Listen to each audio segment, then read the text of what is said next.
The front door creaked open, and I froze mid-step in our living room. Something felt wrong. The house was too quiet, too still, yet I could sense movement upstairs.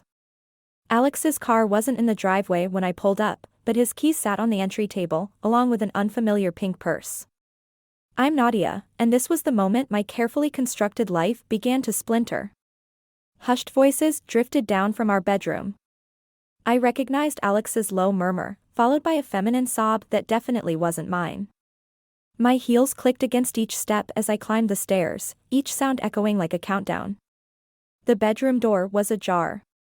I pushed it open to find my husband sitting on our bed next to his sister Jenna, his arm around her shoulders. She wore an oversized sweater that couldn't quite hide what was obviously a pregnant belly. "What's going on?" My voice came out steadier than I felt. Alex's head snapped up.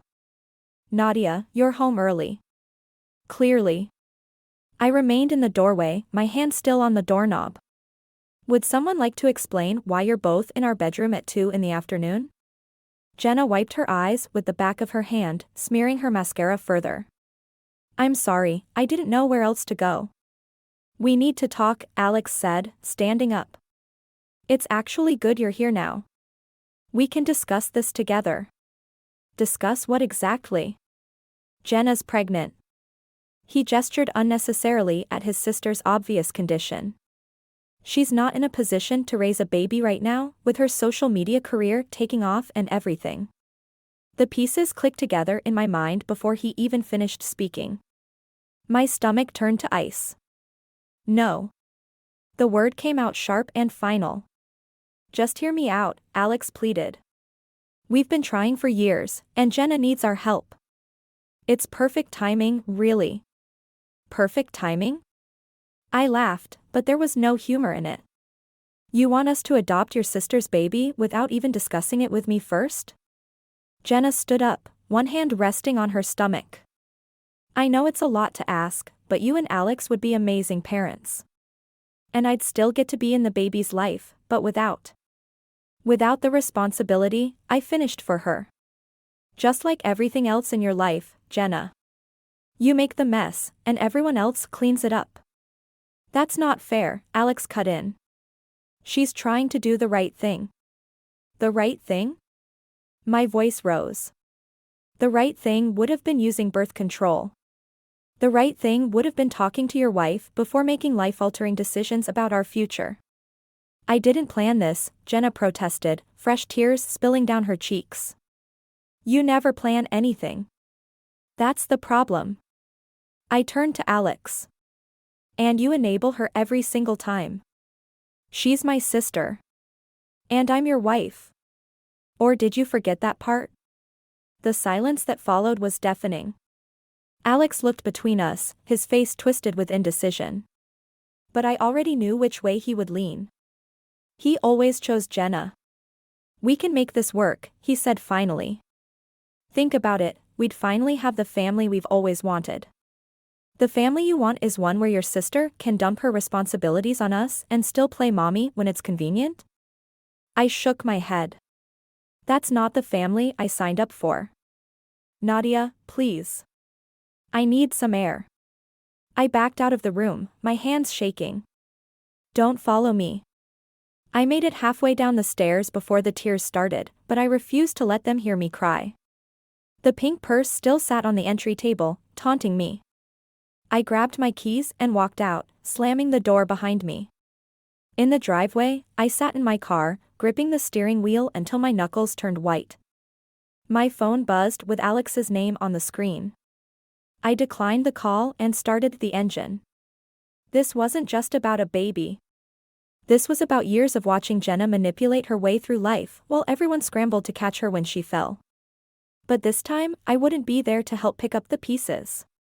I ended up at Liam's studio, watching him work on some corporate logo while my phone buzzed endlessly in my purse. 3 days had passed since I'd walked out of my house, and I still couldn't bring myself to go back. "You know they're at your place right now, right?" Liam didn't look up from his tablet. "Susan called me twice asking where you are." Of course she did. I picked at a loose thread on his office couch. Let me guess, she's worried about how this is affecting Jenna's stress levels. Actually, she mentioned something about a family dinner tonight. Apparently, they need to discuss the situation as adults. My laugh came out harsh. Because that worked so well last time. The doorbell chimed downstairs. Liam's studio occupied the second floor of an old converted warehouse, and the sound echoed through the space like a warning bell. He checked the security camera feed on his monitor and grimaced. It's Alex. You've got to be kidding me. I stood up, moving away from the windows. Did you tell him? Of course not. Liam looked offended. But he knows we're friends. It was only a matter of time. The doorbell rang again, more insistent this time. My phone started buzzing, Alex's face appearing on the screen for the 20th time today. You should talk to him, Liam said quietly. Even if it's just to tell him to fuck off. I knew he was right. I couldn't hide forever, and this wasn't Liam's problem to deal with. I grabbed my phone and headed downstairs. Alex stood on the sidewalk, his suit wrinkled like he'd slept in it. When he saw me, relief flooded his face. Nadia, thank God. We've been worried sick. We? I stayed in the doorway, arms crossed. Or just you? Everyone. Mom and Dad are at the house with Jenna. They want to talk this through, find a solution that works for all of us.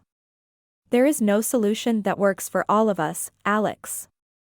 That's the point. He ran a hand through his hair, a gesture so familiar it made my chest ache.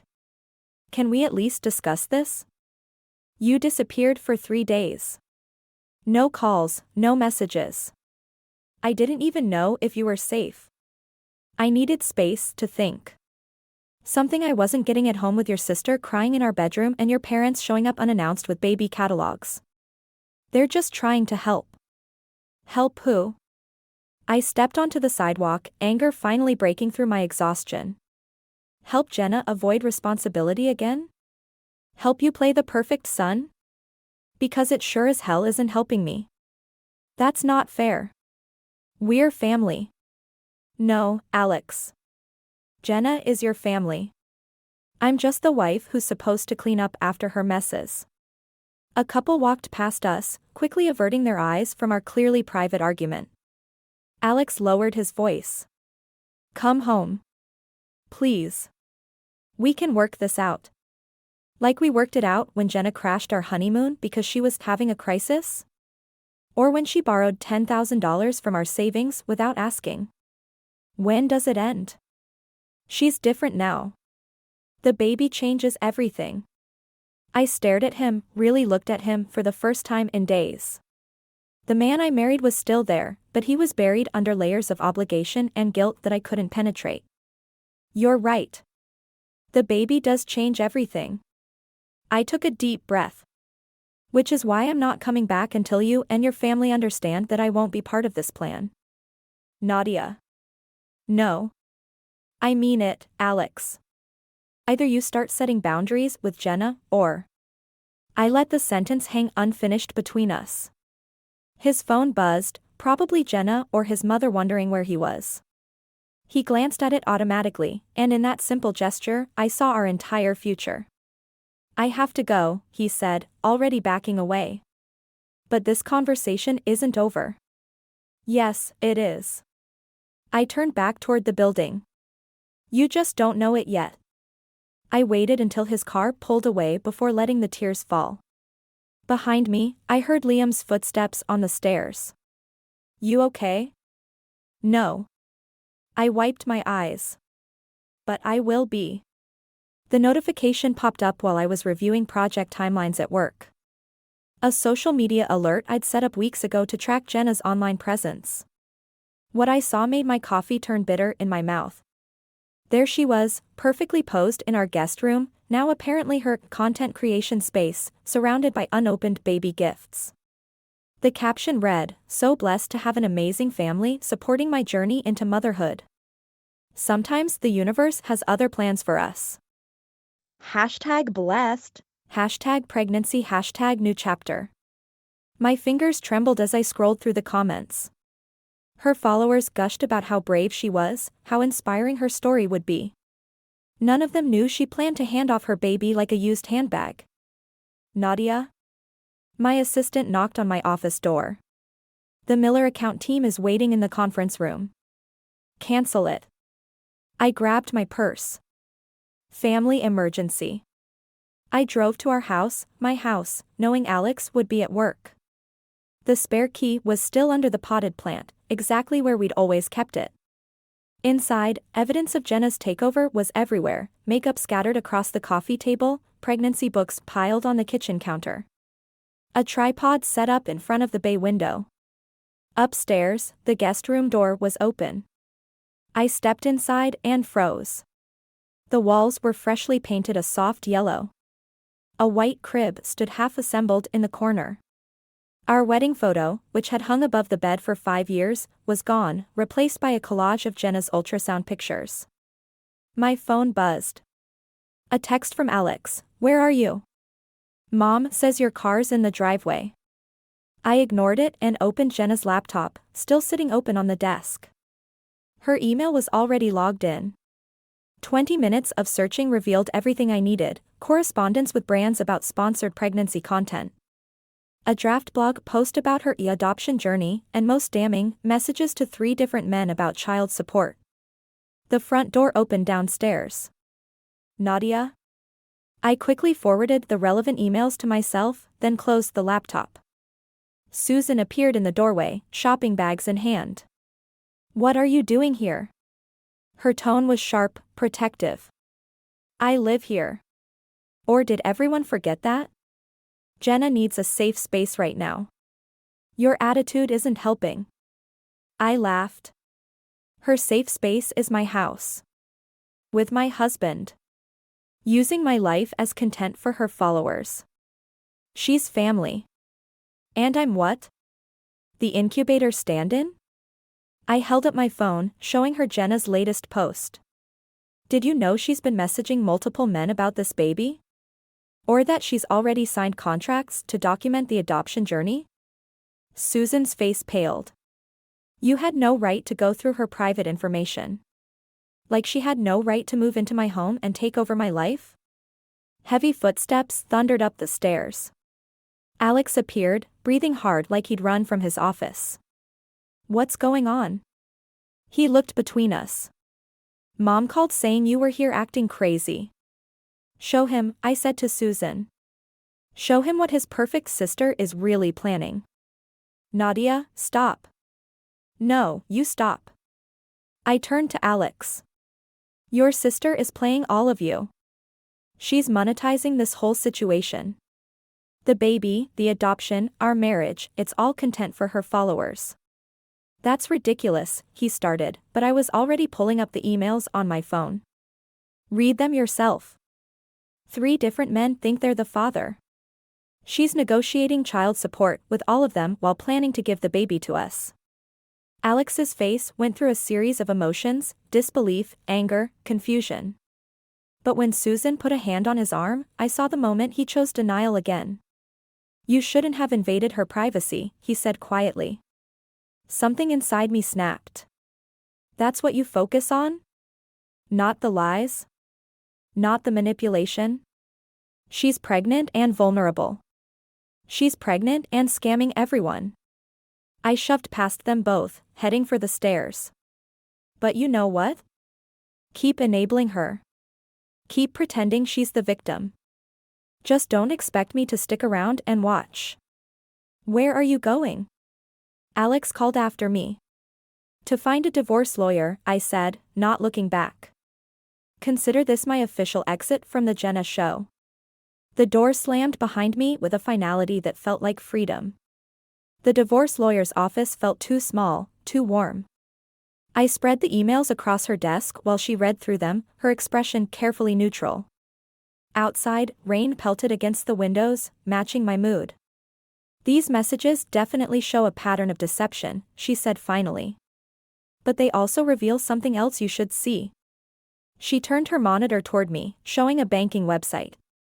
My stomach dropped as I recognized our joint account login. When did you last check your finances? I hadn't. Not since everything exploded. The numbers on the screen made my head spin, regular transfers to an account I didn't recognize, dating back months. $50,000, the lawyer said quietly. All withdrawn in increments just under the reporting threshold. My hands started shaking. Alex wouldn't. The transfers started 3 months ago. Around the time your sister-in-law would have discovered her pregnancy. The pieces clicked together with sickening clarity. The late nights Alex spent at the office. The sudden interest in handling our finances. The way he'd discouraged me from checking our investment accounts. My phone buzzed, Liam calling. I declined it, then noticed 3 missed calls from my boss.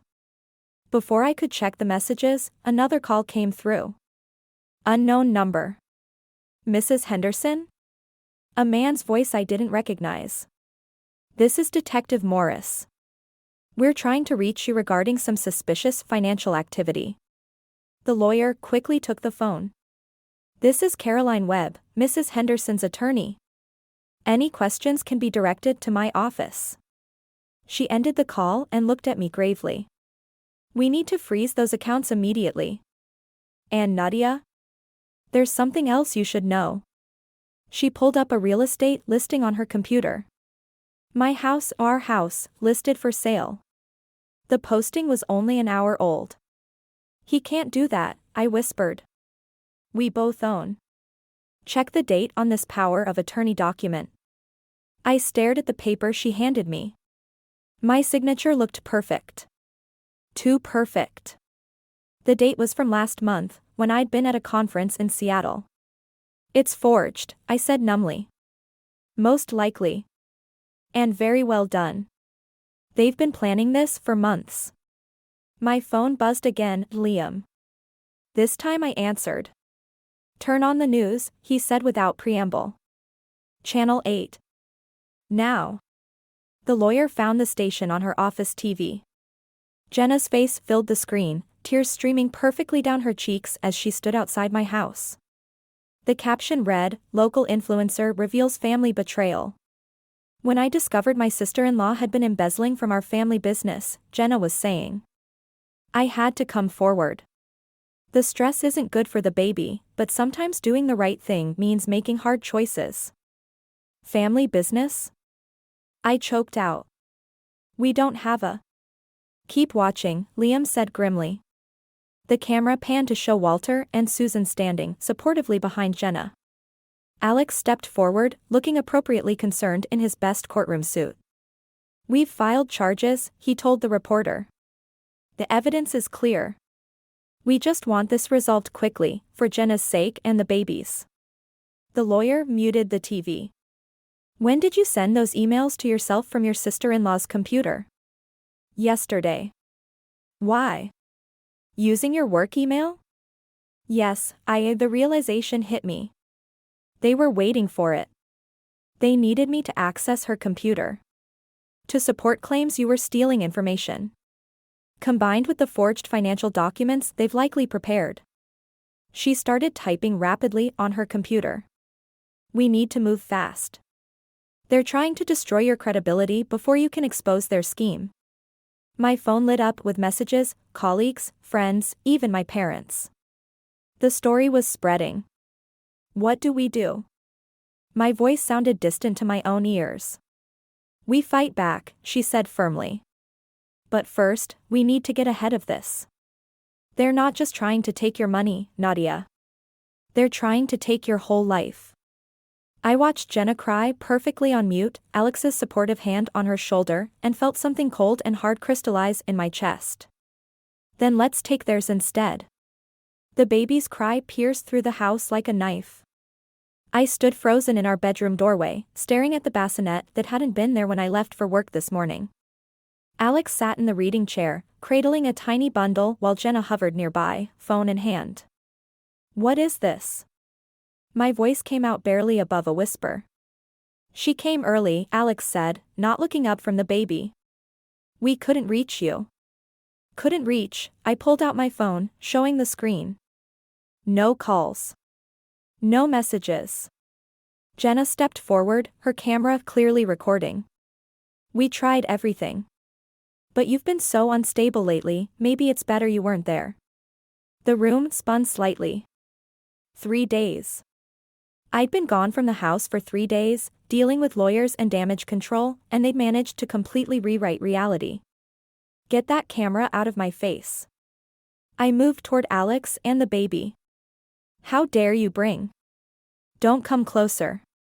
Alex stood up, turning his body to shield the infant. The restraining order is already filed. The words hit like a physical blow. What restraining order? Given your recent behavior, Jenna's voice dripped with rehearsed concern, we had to take precautions. For the baby's safety. My hands started shaking. My recent behavior? You mean exposing your fraud? The money you stole? See? Jenna turned her camera to capture my reaction. This is exactly what we're worried about. The paranoid accusations, the aggressive behavior. Stop recording. I lunged for her phone, but Alex stepped between us. That's enough.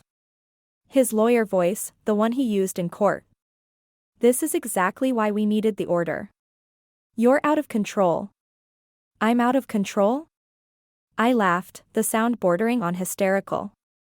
You forged documents, stole my money, tried to destroy my reputation, and I'm out of control? The baby started crying louder. Jenna immediately reached for it, cooing softly. It's okay, sweetie. Mommy's here. Auntie Nadia was just leaving. Auntie? The word tasted like poison. You mean the woman you're trying to frame for embezzlement? Please leave, Alex said quietly. Before we have to call the police. I looked around the room, our room, now filled with baby supplies and Jenna's things. My photos were gone from the walls. My books cleared from the shelves. They'd been erasing me piece by piece while I fought their legal attacks. The police? I pulled out my own phone, starting to record. Let's call them. Let's show them how you've systematically. The sharp crack of Alex's hand hitting my phone away echoed in the sudden silence. We stared at each other, both shocked by the violence of the gesture. The baby wailed louder. You need help, Nadia. His voice was gentle now, practiced. Everything about this was practiced. We're worried about you. Everyone is. I looked at my phone lying face down on the floor, then at Jenna still recording, her expression a perfect mask of concern. The baby's cries filled the space between us like an accusation. Something inside me shifted, hardened. I walked to my dresser, the only piece of furniture still holding my things, and pulled out the manila envelope I'd hidden there days ago. You want to talk about help? I dropped the envelope at Alex's feet. These are copies of everything. The forged documents. The transfers. The messages to all 3 potential fathers. I've already sent them to the SEC, the district attorney, and every sponsor Jenna has. Jenna's camera dipped. You're bluffing. Check your emails. Your sponsors should be dropping you right about. I looked at my watch. Now. Her phone chimed repeatedly, right on cue. The color drained from her face as she read. You've ruined everything, she whispered. No. I headed for the door, pausing only to pick up my fallen phone. You did that all on your own. I'm just making sure everyone sees the truth. Nadia, wait, Alex called after me. Save it for the prosecutors, I said, not looking back. I'm done being the villain in your family story. The baby's cries followed me down the stairs, but for the first time in weeks, I felt nothing but clarity. They wanted a war. Now they had one. The courthouse steps felt endless as I climbed them, clutching my briefcase like a shield. Reporters clustered at the entrance, drawn by Jenna's social media following and the salacious headlines about family betrayal. I kept my eyes forward, ignoring their shouted questions. Inside, I found Liam waiting in the hallway outside courtroom C. His expression told me everything before he spoke. They're all here, he said quietly. The whole family. Even Walter and Susan's church group showed up for support. Of course they did. The perfect family, rallying around their perfect daughter. I smoothed my skirt, checking my reflection in the window. The woman staring back looked tired, haunted.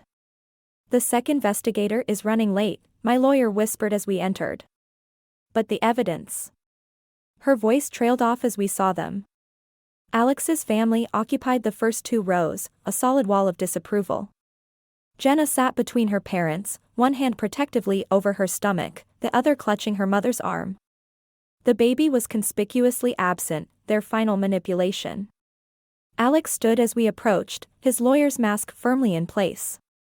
"We can still stop this," he said softly. "For everyone's sake."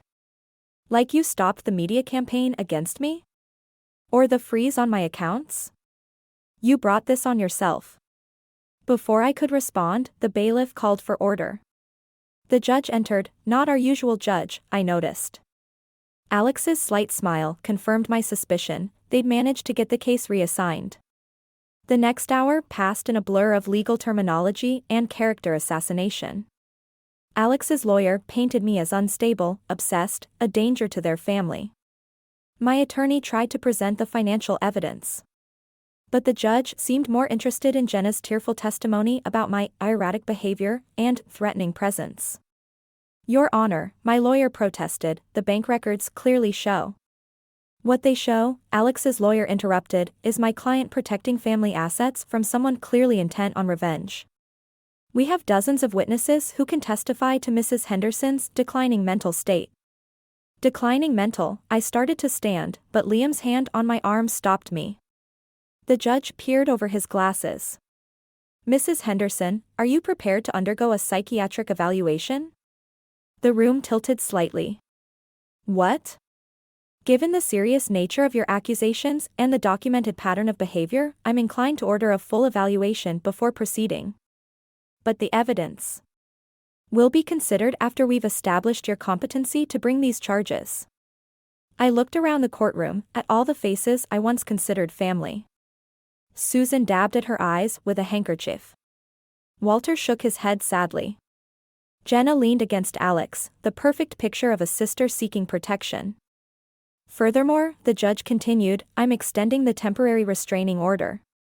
You are to have no contact with any member of the family, including the infant, pending evaluation." "The infant isn't even," I bit back the words. They'd planned this perfectly. Any protest now would just prove their point about my stability. "We're only trying to help you," Alex said, loud enough for everyone to hear. The concerned husband, still trying to save his troubled wife. I stood up slowly, my legs barely supporting me. "You want to help me? Tell them the truth. Tell them about the forged documents, the stolen money, everything." "Mrs. Henderson," the judge warned, "this outburst isn't helping your case." "None of this is helping my case," I laughed, the sound brittle even to my own ears. "They've made sure of that." I grabbed my briefcase and walked out, ignoring my lawyer's protests. Behind me, I heard Jenna's perfectly timed sob, the murmur of sympathetic voices. In the hallway, Liam caught up with me. "Nadia, wait. We can appeal. They won." My voice cracked. "They took everything, my home, my money, my reputation. And now they're trying to take my sanity." "Not everything," he said firmly. "You still have the truth." I watched through the courthouse window as Alex and his family emerged into a sea of reporters, Jenna protected in their midst. They'd scripted this perfectly for social media, the troubled sister-in-law, the family standing strong together. The truth? I turned away from the window. The truth is, they're better at lying than I am at telling the truth. But as I walked away, something shifted inside me. They wanted me to play the villain in their story? Fine. It was time to stop fighting fair. The call came at 3 in the morning. I almost ignored it, but something made me check the number. "Alex. Jenna's gone." His voice cracked. "She took the baby." I sat up in Liam's guest bed, fully awake now. "What do you mean, gone?" "There's a note." He stopped, breathing heavily. She says she can't handle it anymore. The pressure, the investigation, everything. She just left. Have you called the police? I can't. The desperation in his voice was new. If they investigate, everything will come out. The money, the documents. Please, Nadia. Help me find her. I laughed, the sound harsh in the darkness. Now you want my help? After everything you did? This isn't about us anymore. There's a baby involved. There was always a baby involved, Alex. You just didn't care how it affected me then. Silence stretched between us. When he spoke again, his lawyer's composure had cracked completely. She emptied the accounts. All of them. Even my parents' retirement fund. Of course she had.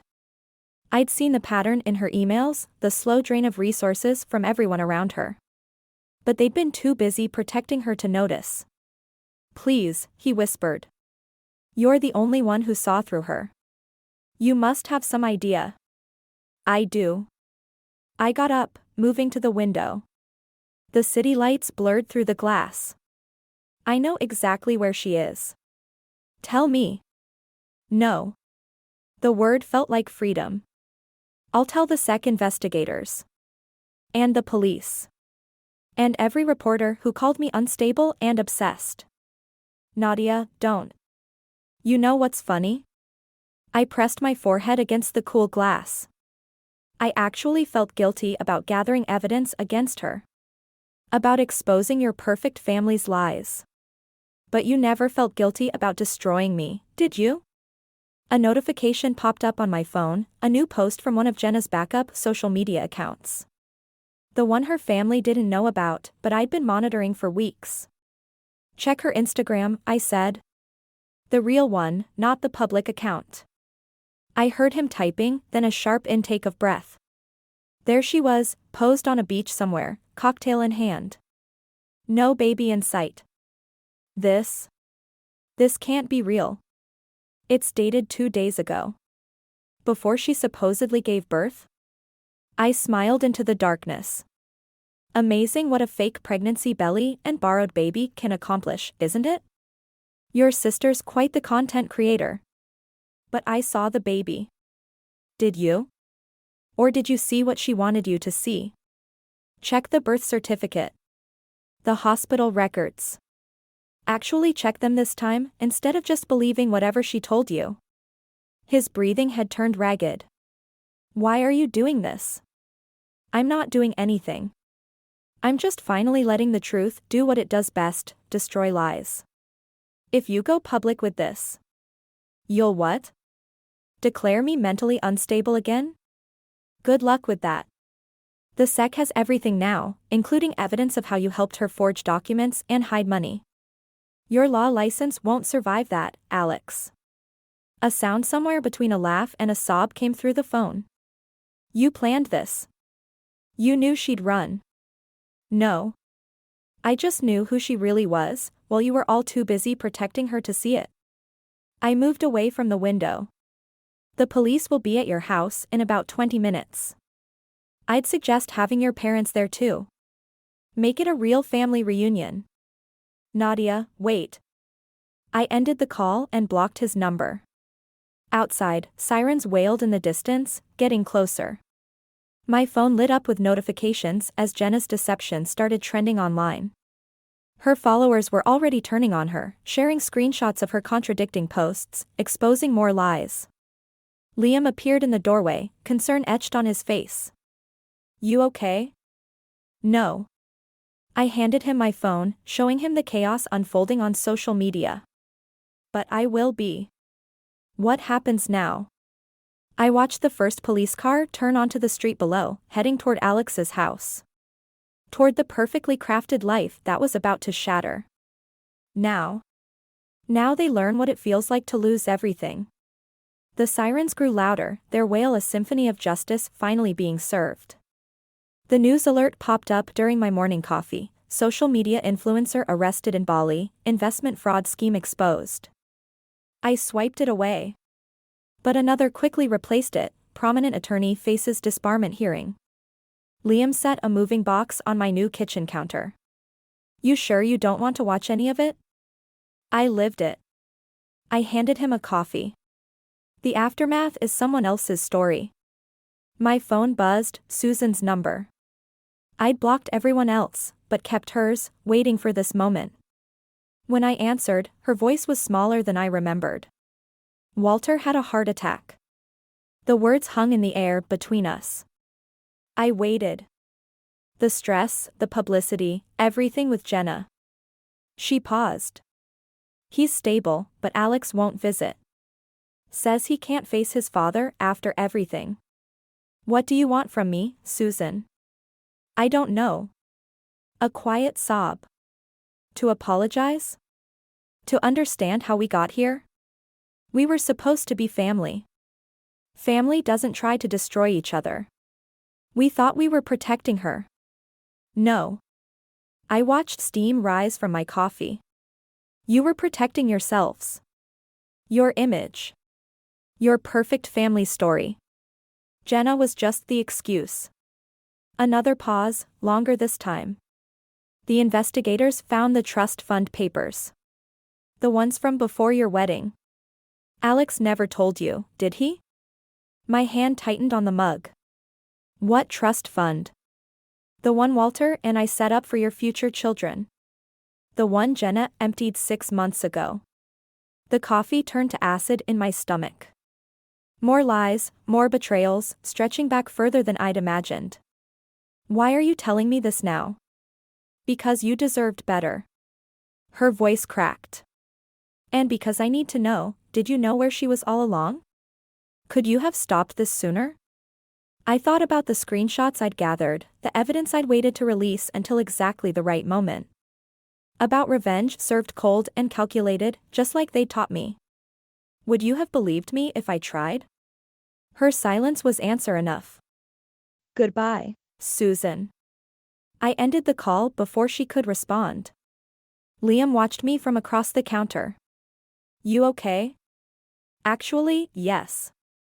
I picked up the last photo frame from my box, not my wedding photo, but one from before, when I was younger and smiled easier. I think I finally am. My laptop chimed with an email notification.